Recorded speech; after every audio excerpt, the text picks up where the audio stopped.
Good morning student.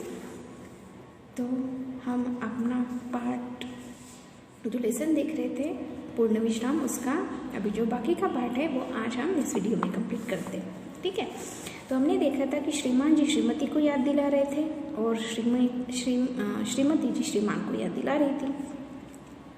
तो note paper, लिफाफे, ये देखो राइटिंग पैड भी रख देना। राइटिंग पैड का क्या करोगी? तो श्रीमान जी श्रीमती जी को पूछते हैं कि तुम राइटिंग पैड रखने के लिए बोल रही हो, तो राइटिंग पैड का क्या करोगी? वहाँ पे क्या लिखने वाली हो? कई दिन से माँ की चिट्ठी आई पड़ी है, जुहू पर खाली बैठे जवाब भी दे दूंगी, ये तो वक्त भी नहीं मिलता। तो उसने राइटिंग पैड क्यों लेने के लिए कहा, तो क्या बोलती हैं वो कि माँ की चिट्ठी आई है ना, और माँ की चिट्ठी का जवाब मैंने नहीं दिया, जुहू पर समय मिल जाएगा तो मैं उस चिट्ठी का जवाब लिख दूंगी। और जरा वे चिट्ठियाँ भी रख लेना जिनके जवाब देने हैं, चिट्ठियाँ ही रह गई तो जवाब किसके दोगे? और वो कहती है कि वो बाकी जो चिट्ठियाँ आई है अभी तक, वो चिट्ठियाँ भी रख देना, क्योंकि वो चिट्ठियाँ हम पढ़ेंगे नहीं तो उसके जवाब किस तरीके से देंगे। और सुनो, बिजली के बिल और बीमा के नोटिस आ पड़े हैं, उनका भी भुगतान करना है, उन्हें भी डाल देना। और क्या बोलती है कि बिजली का बिल जो है और जो बीमा के नोटिस आए हैं वो भी बहुत दिन के पड़े पड़े वहीं पे हैं, उनका भी हम काम कर लेंगे जाते जाते, तो उनको भी तुम डाल देना, जाते जाते वो भी काम हम कर लेंगे। उस दिन तुम धूप का चश्मा भूल गए तो सर का दर्द चढ़ गया, इसलिए कहती हूँ छतरी भी रख लेना। और क्या कहती है कि उस दिन क्या हुआ था, बहुत धूप थी तो तुम लोग चश्मा भूल गए थे, तो इसके बाद क्या हुआ, तुम्हारा सर दर्द कर रहा था, तो इसलिए क्या कहती हूँ अभी छतरी रखना तुम साथ में, तो हम इस परेशानी से नहीं जूझेंगे। अच्छा बाबा, रख लूँगा। और देखो, धूप से बचने की क्रीम भी रख लेना, शाम तक छाले न पड़ जाए, वहाँ बहुत करारी धूप पड़ती है। देखो कितने सारे सामान ये लेके जा रहे हैं, जैसे कि महीना 2 महीने के लिए जा रहे हैं, है ना। तो श्रीमती जी क्या कहती है कि और क्या कर लेना, तुम क्रीम रख देना, मतलब जो धूप से बचने की सनस्क्रीन होती है ना हम लगाते हैं, तो वो क्रीम भी रख देना, नहीं तो क्या हो जाएगा, हम दिन भर धूप में घूमेंगे तो शाम तक हमारे स्किन पर क्या हो जाएंगे, छाले आ जाएंगे। वहाँ क्या होती है, बहुत ही कड़क धूप होती है। श्रीमती जी कहती तो जा रही थी कि रख लूँगी, लेकिन ढूंढ रही थी नेल कटर। तो यहाँ पर क्या कहते हैं कि श्रीमती जी ये तो कह रही थी कि हाँ ठीक है, रख लूँगी, ये रख लूँगा, वो रख लूँगा, ये रख लूँगी, ये रख लूँगी, लेकिन वो खुद क्या कर रही थी कि कुछ तो भी चीज़ ढूंढ रही थी। तो वो क्या ढूंढ रही थी, नेल कटर। कैंची, ब्रश और सब तो मिल गया था, लेकिन नेल कटर नहीं मिल रहा था, इसलिए बहुत घबराई हुई थी। तो उन्होंने कैंची रख दी थी, ब्रश रख दिया था, ये सब सारा मिल गया था, लेकिन उनका नेल कटर नहीं मिल रहा था, तो वो ढूंढ रही थी। मैंने कहा जाने दो नेल कटर, बाकी सब चीज़ें तो रख लो। तो लेखक कहते हैं कि नेल कटर क्या ढूंढ रहे हो, नहीं मिल रहा है तो रहने दो, बाकी सब चीज़ें तो रख लो। इधर मैं अपने लिए नया अखबार और कुछ ऐसी किताबें थैले में भर रहा था जो बहुत दिनों से समालोचना के लिए आई थी, और सोचता था कि फुर्सत से समालोचना कर दूंगा। और लेखक अपने दूसरे काम में व्यस्त थे, तो वो क्या कर रहे थे कि कुछ अखबार और कुछ किताबें वो थैले में भर रहे थे, क्योंकि बहुत सारी किताबें आई थी समालोचन के लिए, मतलब पढ़ने के लिए।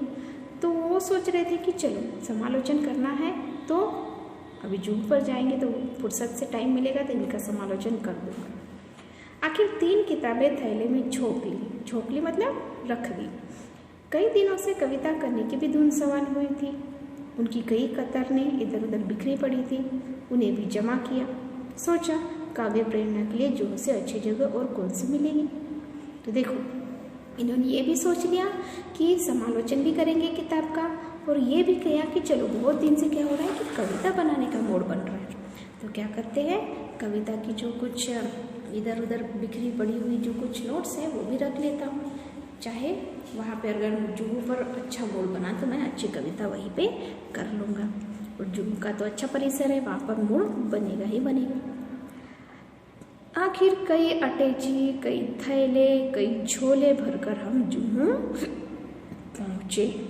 तो इस तरीके से सारी पैकिंग करके, अटैची मतलब क्या होती है, सूटकेस, देखा है कि अपने सूटकेस, हाँ, तो सूटकेस और कितने सारे थैले और झोले भरकर वो जुहू पहुंच गए। 5-7 मिनट तो हम स्वप्न लोक में विचरते रहे, मतलब उनको ऐसा लग रहा था कि हम कोई सपने ही देख रहे। तो उनको लगा कि हम 5-7 मिनट में तो उनको ऐसा ही लगा कि हम आए या नहीं आए। हम समुद्र में नहाने को चल पड़े, समुद्र तट पर, और लोग भी नहा रहे थे। मतलब अभी वो जू पर गए तो समुद्र के किनारे गए। समुद्र तट पर बहुत सारे लोग थे जो नहा रहे थे। एक ऊंची लहर ने आकर हम दोनों को ढक लिया। तो एक बड़ी सी लहर आई और हम दोनों के ऊपर से चली गई। लहर के उस थपेट से न जाने श्रीमती जी के मस्तिष्क में क्या नई स्फूर्ति आ गई कि उन्होंने मुझसे पूछा। मैं जैसे ही लहर उनसे टकराई तो उनको ऐसा लगा कि कुछ उनको ध्यान में आया है। तो लहर जाने के बाद उन्होंने मुझसे एक सवाल किया। क्या किया? तुम्हें याद है बरामदे की खिड़की को तुमने अंदर से बंद कर दिया था या नहीं?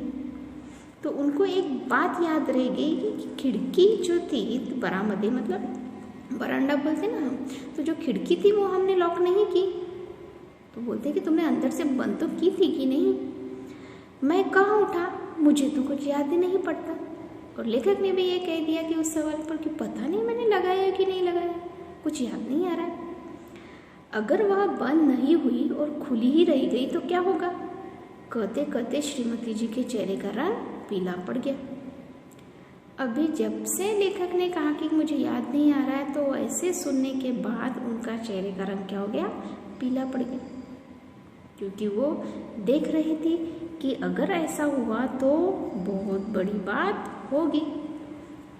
मैंने कहा चलो छोड़ो, अब इन चिंताओं को, जो होना होगा वो हो जाएगा। मेरी बात से तो उनकी आंखों में आंसुओं का समंदर ही बह पड़ा। उनके कांपते होठों पर यही शब्द थे, अब क्या होगा? तो मैंने भी कह दिया श्रीमती जी, चलो जाने दो, अभी क्या होगा, रह गई तो रह गई, जो होगा वो हो जाएगा, चोरी होनी है तो हो जाएगी। तो मेरी ऐसी बातें कहने से ही उनके आंखों में आंसू आ गए और वो कांपते हुए होठों पर ये शब्द बोलती है, अब क्या होगा? मतलब अगर दरवाजा की, मतलब खिड़की की चिटकनी खुली रही होंगी तो रात में चोर आ सकता है, और अगर खिड़कियां खुली रह गई होंगी तो घर का क्या होगा? उनको बड़ी परेशानी सता रही थी। यह सोच उनकी अधीरता और भी ज़्यादा होती जा रही थी। जिस धड़कन का इलाज करने को जू पर आया था वह 10 गुना बढ़ गई थी। अभी जो मतलब आराम करने के हिसाब से वो जू पर गए थे, तो वो विश्राम वही के वही धरा का धरा रह गया और उनकी धड़कन बढ़ती तेज हो रही थी, क्योंकि अगर ऐसा होगा तो क्या होगा? मैंने तेजी से मोटर चलाई। मोटर का इंजन धक धक कर रहा था, लेकिन मेरा दिल उससे भी ज़्यादा तेज रफ्तार से धड़क रहा था। तो मैंने क्या किया, फटाक से मोटर में बैठे और मोटर चलाई और हम तेजी से अपने घर की तरफ वापस आने लगे। जिस रफ्तार से हम गए थे दूनी रफ्तार से वापस आए, मतलब जिस स्पीड से वो गए थे उसी 2 गुना स्पीड से वो वापस आए। अंदर आकर देखा कि खिड़की की चटकनी बदस्तूर लगी थी, सब ठीक ठाक था। और अंदर आकर देखते हैं तो क्या देखते हैं कि जो चटकनी थी वो लगी हुई थी और घर में सारा पूरा ठीक ठाक था। मैंने ही वह लगाई थी, लेकिन लगा कर यह भूल गया था कि लगाई या नहीं, और इसका नतीजा यह हुआ कि पहले तो मेरे ही दिल की धड़कन बढ़ी थी, अब श्रीमती जी के दिल की धड़कन भी बढ़ गई। तो जैसे उन्होंने घर में आके देखा सब ठीक ठाक था, तो उनको याद आया कि ये तो खिड़की मैंने ही लगाई थी, लेकिन लगाई कि नहीं लगाई ये बताना भूल गया था। और इसका नतीजा ये हुआ कि पहले तो मेरे दिल की धड़कन बढ़ी थी, अभी श्रीमती जी की भी दिल की धड़कन बढ़ गई थी। मुझे याद आ रहे थे पूर्ण विश्राम और पूर्ण निरोग। साथ ही यह विश्वास भी पक्का हो गया था कि जिस शब्द के साथ पूर्ण लगा जाता है वह पूर्ण भयावह हो जाता है। तो आखिर में जो हमारे शीर्षक थे पाठ के पूर्ण विश्राम, मतलब सोचा था क्या और हो गया क्या। वो तो विश्राम करने के लिए गए थे, आराम करने के लिए गए थे, लेकिन हुआ क्या उनका विश्राम? नहीं। हम कहते हैं कि ये जो पूर्ण शब्द लगा है ये पूर्ण बहुत ही भयावह होता है। कभी भी पूर्ण विश्राम हमें नहीं लेना चाहिए। ठीक है, मजा आई इस लेसन में। आशा करती हूँ आपको बहुत अच्छी तरीके से समझ में आया होगा, है कि नहीं। तो अभी आप लोगों को क्या करना है कि जितने भी इस पोर्शन पर आपके वर्कबुक में सवाल है वो सवाल आपको याद करने हैं। और उसके साथ साथ आपको ये कॉपी में शब्द वाटिका में बहुत सारे मुहावरे आए हैं, तो इस मुहावरों को लिखना है और उसका वाक्य में प्रयोग करना है। ठीक है, इन सारे मुहावरों के अर्थ आपको यहाँ पे दिए हैं, उस अर्थ के आधार पर आपको मुहावरों का वाक्य में प्रयोग करके आपके कॉपी में लिखना है। ठीक है, इसके जो शब्दार्थ है मैं उस शब्दार्थ को आपको सेंड करूँगी, वो शब्दार्थ भी आपको कॉपी में लिखना पड़ेगा। ठीक है, और इसी तरह से हम हमारा ये लेसन आज कंप्लीट करते हैं और इसके बाद हमारा जो भी पोर्शन होगा वो हम नेक्स्ट वीडियो में देखते हैं। आपकी परीक्षा भी अभी होगी, आपको सारे क्वेश्चन आंसर भी लर्न करना है। Okay, thank you.